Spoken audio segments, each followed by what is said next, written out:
ያንተ ገነው ብትክ ያለው እንዴት ቀሎ ነው ቢታይ ሰዓት ደምሴ ከውበት አክሊል እስከ መስዋዕትነት ከእስክሽር ሙዚቃ በኋላ የጠፋች። የዛሬው ታሪካችን ስለ ውበት፣ ስለ ጥበብ፣ ስለ ድፍረትና ከሁሉም በላይ ስለ አንዲት ሴት ራሷን የምታምንበት ጥበብ የከፈለችውን ዋጋ እንመለከታለን። ሰዓት ደምሴ የሚለው ስም ሲነሳ ብዙዎቻችን የመጀመሪያ የምናስታውሰው ውበቷና ቁንጅናዋን መድረክ ላይ ያገኘችውን ዝና ሊሆን ይችላል።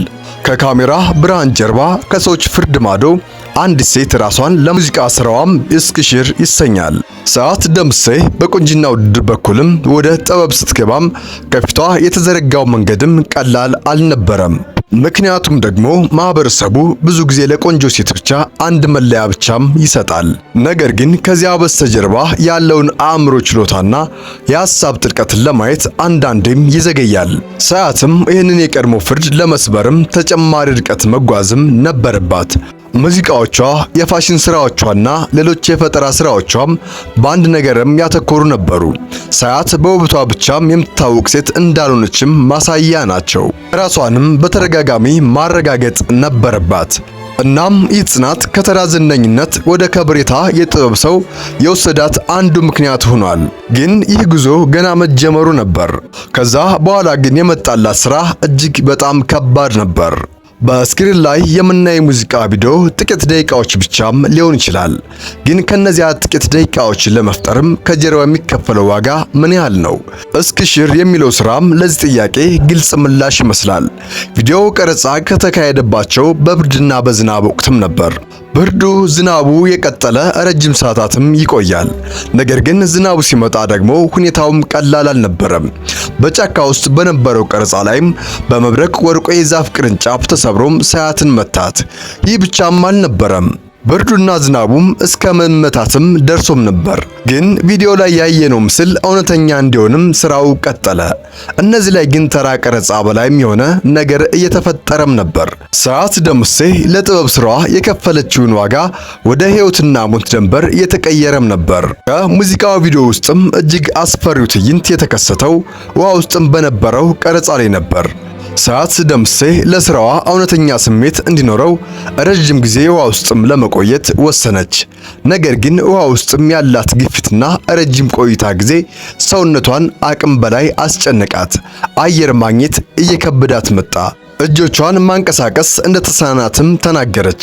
ከዚያ ምን እንደተከሰተ ሙሉ በሙሉ እንኳን ማስታወስ እንኳን አልቻለችም ነበር። በመጨረሻም ራሷን መቆጣጠር አቅቷት ውሃ ውስጥም ስትሰምጥ ከጀርባ የነበሩ የደህንነት ባለሙያዎችም ፈጥነው ገብተው ሕይወቷን አዳኑላት። ይህ በእውነቱ ከባድ ቅጽበት ነበር።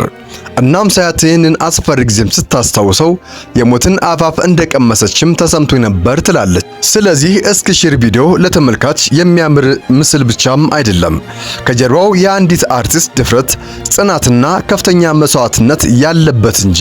እስክሽር የሙዚቃ ቪዲዮን በቀላሉም ስንመለከት የምናየው ውብ ምስል ነው።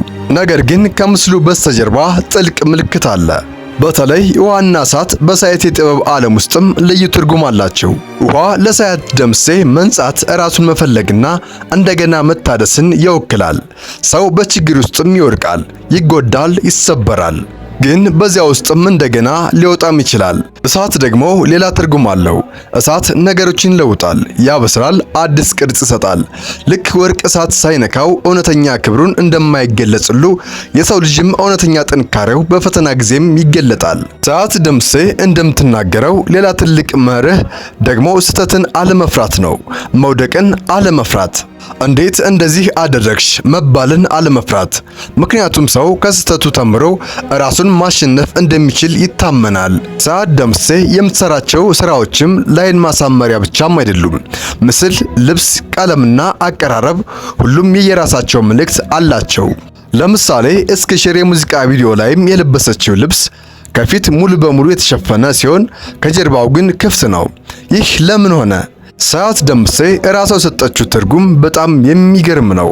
አንዳንድ ሰዎች በሕይወታችን ሲመጡ ከፊታችን ቁመው ሙሉ እንዳደረጉን ይሰማቸዋል፣ ግን ከጀርባችን ስናዞራቸው ባዶ እንደሚያደርጉንም እናያለን። ሐሜት፣ ክህደትና አለመታመንን የሚያመጣውን የጀርባ ህመም የልብስ ምስልም መግለጿም ነበር። እዚህ ላይ የሰዓት ጥበብ ከውበት በላይም ይሄዳል። ጥበብን በማህበራዊ መልእክትም ለማስተላለፍ መሳሪያም ተደርገዋል። እናም ወደ ዋናው ታሪካችን እንግባ። ሰዓት ደምሴ ከእስክሽር የሙዚቃ ቪዲዮ በኋላ የት ጠፋች? እናም አሁን ወደ ታሪኩ ጥያቄ እንገባለን።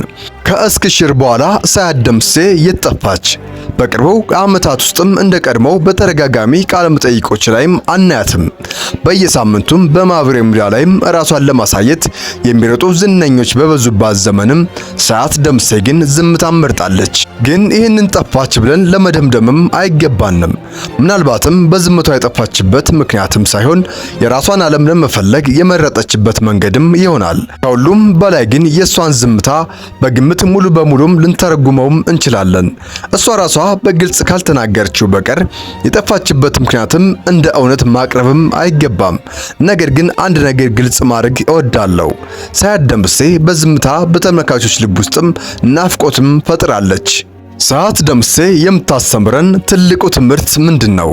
የሰዓት ደምሴ ጉዞ በውበት አክሊል የተጀመረ የጥበብ የፍቅር የጥበብና የመስዋዕትነት የጎለመሰ ታሪክ ነው። እሷ ዝነኝነት ብቻ የምትፈልገው የአርቲስት እንደሆነችም በስራዎቿ ለማሳየትም ሞክራለች። ለጥበብ ጥራት ስትልም ከባድ ፈተናዎችንም ተጋፍጣለች። በብርድና በዝናብ ላይም ቀረጻም አድርጋለች። በመብረቅ አደጋ ውስጥም አልፋለች። በውሃ ውስጥም ሕይወቷን አደጋ ላይም አድርሳለች። ግን የምታምነውን ጥበብ ለመፍጠርም ያላትን ጥናት አላጣችም። ከሷ የምንማረው ትልቅ ነገር ደግሞ ስኬት ማለት ሁልጊዜም በሰው ምክንያቱም ልንሰጥም እንደማይገባንም እናውቃለን።